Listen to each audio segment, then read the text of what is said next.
అక్కడ బడ్జెట్ లేదు. ఇప్పుడు నేను కూడా నామినేషన్ వేస్తా ఇక్కడ.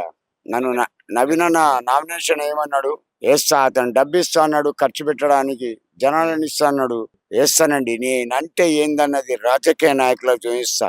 I will given to the nomination then to the municipal election. చూపిస్తా నా పవర్ ఏందో. నెక్స్ట్ నాకు డబ్బులు వచ్చే దిక్కు నుంచి వస్తాయండి. నెక్స్ట్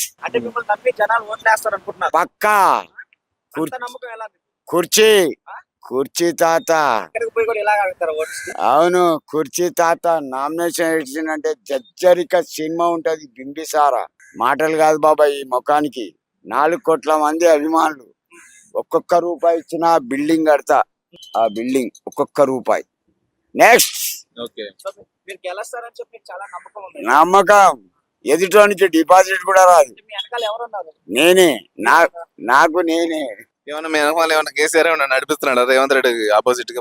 లేదు, నవీన్ అన్న, ఆయన కాంగ్రెస్.